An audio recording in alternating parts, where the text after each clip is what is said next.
প্রাথমিকে নিয়োগ দুর্নীতি সংক্রান্ত মামলায় বিচারপতি অমৃতা সিনহার এজলাসে রাজ্যের হয়ে সওয়াল করতে পারবেন না এজি কিশোর দত্ত, এই নির্দেশ দিয়েছেন মহামান্য বিচারপতি অমৃতা সিনহা।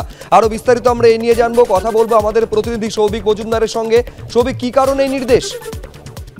দেখো, বিচারপতি অমৃতা সিনহা গতদিন যখন শুনানি হয় সেই সময় তিনি বলেছিলেন রাজ্যের অ্যাডভোকেট জেনারেল অর্থাৎ মুখ্য আইনি উপদেষ্টা কিশোর দত্তকে উপস্থিত থাকার জন্য তিনি অনুরোধ করেছিলেন এবং সেই মোতাবেক আজকে রাজ্যের অ্যাডভোকেট জেনারেল কিশোর দত্ত তিনি উপস্থিত ছিলেন এবং তাকে উদ্দেশ্য করে বিচারপতি অমৃতা সিনহার প্রশ্ন হচ্ছে যে তিনি শুনতে পেরেছেন যে এই মামলায় কোনো একজন অভিযুক্তর হয়ে তিনি সওয়াল করছেন, অর্থাৎ কোনো একজন অভিযুক্তের আইনজীবী হিসাবে কিশোর দত্তকে নিযুক্ত করা হয়েছে বা তাকে নিয়োগ করা হয়েছে।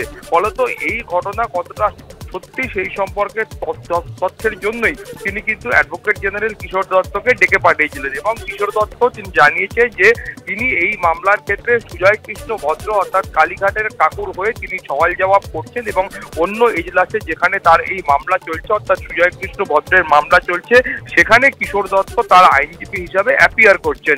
ফলত তারপরেই বিচারপতি অমৃতা সিনহার প্রশ্ন হচ্ছে যে তিনি যদি রাজ্যের অ্যাডভোকেট জেনারেল হন এবং তার পাশাপাশি তিনি যদি এই মামলার ক্ষেত্রে সুজয় কৃষ্ণ ভদ্র যিনি অন্যতম অভিযুক্ত হন, তাহলে উভয় ক্ষেত্রে এখানে কোথাও একটা কনফ্লিক্ট অফ ইন্টারেস্ট দেখা দিচ্ছে, অর্থাৎ একটা স্বার্থের দ্বন্দ্ব দেখা দিচ্ছে এবং সেই কারণেই কিশোর দত্ত তিনি রাজ্যের হয়ে এই মামলার ক্ষেত্রে সওয়াল করতে পারবেন না।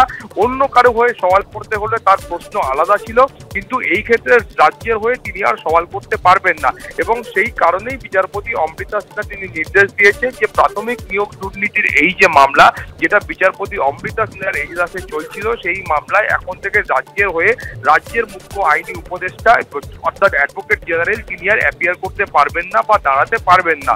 এর পাশাপাশি তোমাকে বলবো যে মূলত বিচারপতি অমৃতা সিনহা তিনি আজকে যেটা বলতে চেয়েছেন যে এই গোটা বিষয়টা অর্থাৎ এই মামলা এই ইনভেস্টিগেশন সেটা ইডির তরফ থেকে হোক বা সিবিআই এর তরফ থেকে হোক, তার পাশাপাশি যারা চাকরি প্রার্থী রয়েছেন তাদের দলটা, এই গোটা বিষয়টা দীর্ঘদিন ধরে চলছে কিন্তু এর একটা সমাধান সূত্র খুঁজে বার করা দরকার।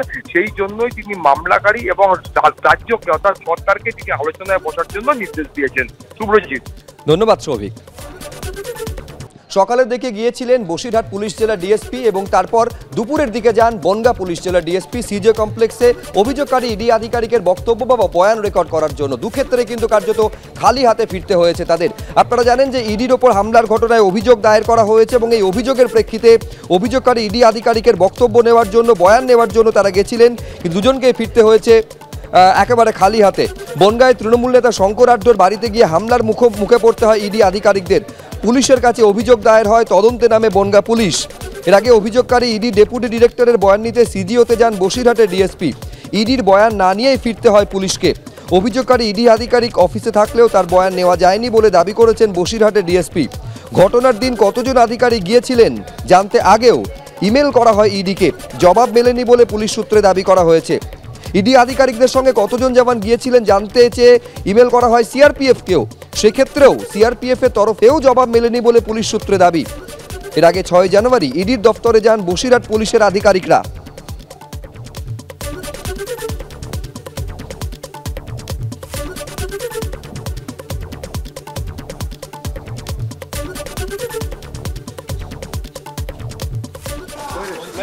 ম্যাডাম কিছু বললো ম্যাডাম? আমরা কমপ্লেনেন্টের বয়ান নিতে এসেছিলাম কিন্তু উনি বয়ান দিতে পারেননি আগে। মানে আমরা 3 বার নোটিস করেছি কিন্তু এবং this is second time we are visiting but complainant somehow is not available. He is not দিতে পারেননি মানে কোন অফিসে নেই अवेलेबल? না তিনি আছেন, উনি আদারওয়াইজ অকুপাইড আছেন। মানে কার পয়েন্টে রেকর্ড করতে complainant ED deputy director, he is a complainant. আর ইডি যে কমপ্লেনটা করেছিল সেই করেছিল ওটার এগেইনস্টে যে কমপ্লেনটা সেটার কিছু তদন্ত হচ্ছে ম্যাডাম? ইডির এগেইনস্টে যে কমপ্লেন হয়েছিল আর শাহজাহান কোথায় কিছু টেস্ট পেয়েছেন আপনারা শাহজাহানের ব্যাপারে?